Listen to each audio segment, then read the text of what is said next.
Pinchbeck Sons by me, age 12. Pinchbeck Sons, purveyors and providers of mechanical conveyances in the vertical direction. I suppose this business all started off with my great-great-great-grandfather's vision. George Mountain Man Pinchbeck was a member of one of Liverpool's ill-reputed but more profitable professions. He was a most excellent climber in getting to the rooms where he acquired his possessions, but stealth and silence was not part of his wide repertoire of skills. In 1833, tired of climbing up drain pipes and vaulting over walls entwined with barbed wire, and in the middle of serving his 17th term of imprisonment, he finally envisioned a mechanical means of getting to his clients' windows of the ever loftier apartments quickly and easily. Stealthily wheeled to the road underneath the window and deployed, it would raise a platform on which George was positioned. Not only could it carry more spoils, but it would spare his growing back pains from increasing. Unfortunately, the concept was never fully thought out.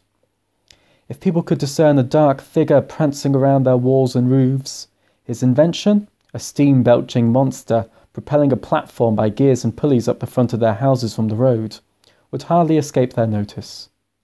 The finished design was not only immobile, but it was also inconspicuous, in the way that Lady Godiva's riding attire is inconspicuous. George's later loss of most of his hearing has been attributed to the fact that he once neglected to wear earmuffs while operating the machine, and there is at least one reliable report of a dockyard full of workers being knocked out by the fumes. Various Liverpudlian fire services were readily put into practice by reports of smoke emitting from the machine. The inhabitants of Merseyside proclaimed that the coming of the infernal mechanism would, like many other devices introduced in the 19th century, kill the birds, prevent cows from grazing and hens from laying, burn houses, and end forever the serene tranquility of the London docks. This divination being only different from other dark predictions of the time in that it would true. Local law was later passed, forbidding the operation of the contrivance within 2 miles of the city. But the credit and blame for establishing Pinchbeck and Sons goes to George's son, Arthur Pinchbeck.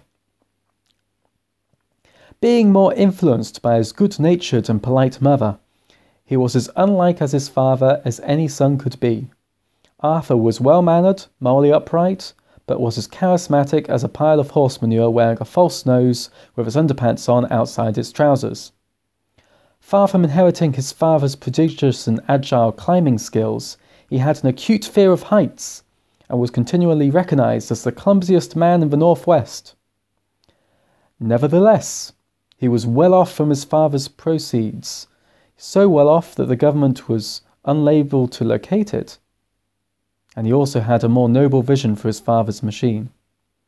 Arthur could behold in his mind's eye a fire engine possessing this wonderful machine, enabling the fire service to ascend to the tops of burning buildings with hoses and men on board.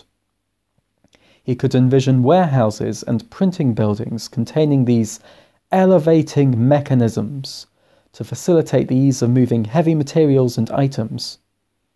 He could also conceive of swarms of public and foreign tourists from Europe paying for the view from the tops of these devices. Deciding to see what the general populace thought of these new uses for his father's implement before he went into mass production, Arthur resolved to do a small amount of market research by stopping and questioning the public in the street outside his home. From this experiment, Arthur gained 2 black eyes, a cauliflower ear, and a pronounced limp. He likewise gained through this same manner that the general populace were not enthusiastic about the mechanical conveyance. Some thought it was a menace to the realm, while the majority held the notion that it was conceived as a more appealing way of public execution. Nevertheless, Arthur decided to go ahead with a demonstration of the machine's remarkable new safety feature of inertial braking, an invention which was conceived by the Pinchbeck family a full 60 years before Eliza Otis. The posters announcing the presentation were the first to ever call George Pinchbeck's contraption an elevator. though the crowd that came to see it called it rather different names. Many people, in fact, came to see Arthur plunge to his doom because of his unholy machine, and some to see him plunge to his doom simply because they hated his guts. Arthur stood on the platform of the lift. He tried to strike a dramatic pose, but was too apprehensive of the booing and hissing crowd in front of him. He motioned to the assistant to cut the ropes supporting him. The platform tried in vain to remain where it was safely, but it plummeted like a rock. Arthur's now famous last words were only vaguely heard at the time through all the cheering from the crowd. "Not that rope!"